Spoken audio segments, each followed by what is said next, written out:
Bonjour à vous, et j'espère que vous vous portez bien. La crise est officiellement là.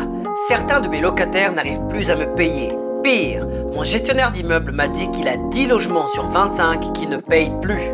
Est-ce de la mauvaise foi, une coïncidence ou vraiment la crise qui se cache derrière tout ça? Dans cette vidéo, je vais vous expliquer la raison et restez jusqu'au bout car je vais vous dire comment faire en tant que propriétaire ou locataire. À là tout de suite. Aujourd'hui, j'ai eu une conversation très intéressante avec mon gestionnaire d'immeuble. En effet, j'ai 2 locataires qui ne m'ont pas encore payé ce mois-ci. Et ce n'est pas la première fois qu'ils ont un retard. Donc je me suis entretenu avec lui pour savoir comment on allait faire pour rappeler aux locataires qu'il est important qu'on reçoive les loyers dans leur totalité le premier de chaque mois, selon la loi. Ensuite, vu que ce sont les 2 mêmes personnes à qui ça arrive, je voulais m'assurer qu'on n'avait fait aucune erreur dans leur vérification de crédit. En ce qui concerne le travail, les anciens propriétaires, à savoir s'il n'y aurait pas un détail qui nous aurait échappé qui laissera entendre que ce sont des mauvais payeurs. D'ailleurs, voici la méthode que l'on a utilisée qui s'appelle comment trouver un bon locataire dans le lien qui se trouve juste ici. À ce moment-là, mon gestionnaire m'a dit « Julio, je t'arrête tout de suite, c'est la crise ». Et voici ce qu'il m'a révélé. À Gatineau, il gère 25 logements et 10 d'entre eux sont à défaut de paiement. Est-ce un pur hasard? De plus, ces locataires qui ne payent pas ne sont pas des mauvais locataires ou des mauvais payeurs de base. Ce sont des jeunes qui ont de plus en plus de mal à faire face au coût de la vie qui augmente. Ce sont des travailleurs qui voient le coût de la vie augmenter mais pas leur salaire. Ce sont des personnes âgées dont la pension de retraite n'a pas suivi l'inflation. Il a poursuivi en me disant que la plupart d'entre eux sont des locataires de longue date sans histoire. Il m'a confié qu'il était en procédure d'expulsion d'un locataire, donc il était à la recherche d'un nouveau locataire. Selon le contexte actuel, il y a beaucoup de candidats qui recherchent un logement, mais un grand nombre d'entre eux ont un mauvais crédit, dû à la crise ou à leur passé. Du coup, même en changeant de locataire, on ne serait pas sûr d'avoir un résultat différent.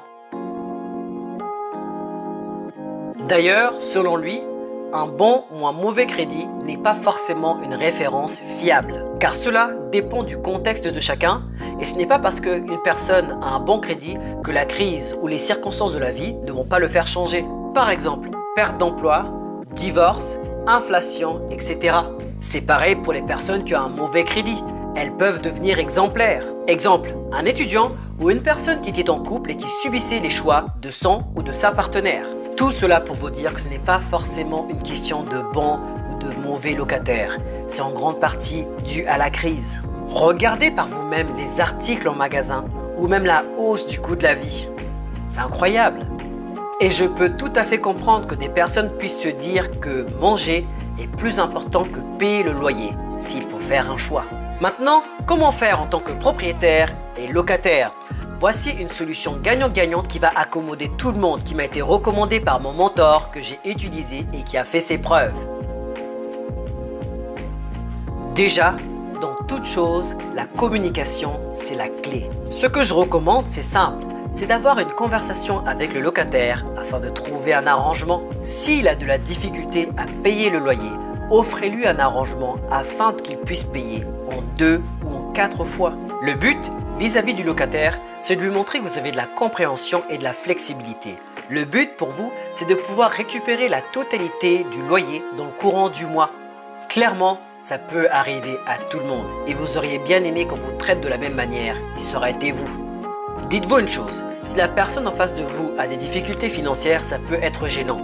Donc si vous prenez les devants et vous faites preuve d'ouverture, ça peut être apprécié. Et pour le locataire, je recommande la même chose. Si ça ne va pas, contactez votre propriétaire afin de vous arranger avant la date du paiement de loyer. Au moins, on sait à quoi s'attendre. Moi, en tant que propriétaire, je préfère trouver un arrangement avec une personne sans histoire plutôt que de rentrer dans une nouvelle démarche de recherche et de changement de locataire.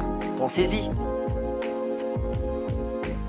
Attention, faire des arrangements avec des personnes sérieuses qui ont la volonté d'arranger les choses. Pas des personnes irrespectueuses ou ouvertes au non-paiement de loyer. Moi, je m'appelle Julio. Mon but, faire des vidéos orientées mindset et immobilier afin d'aider un maximum de personnes comme moi, parties de rien, à atteindre l'indépendance financière. Donc si ces informations t'intéressent, je t'invite dès maintenant à t'abonner, liker la vidéo et la partager tout autour de toi. Question pour tous les propriétaires et tous les locataires. Est-ce que vous pensez qu'actuellement on est dans la crise, un petit peu ou pas du tout? Je vous donne rendez-vous dans les commentaires. En attendant, je vous laisse avec une vidéo qui est toujours d'actualité qui s'appelle « Comment trouver un bon locataire ». Allez-y, je vous attends de l'autre côté. À très bientôt.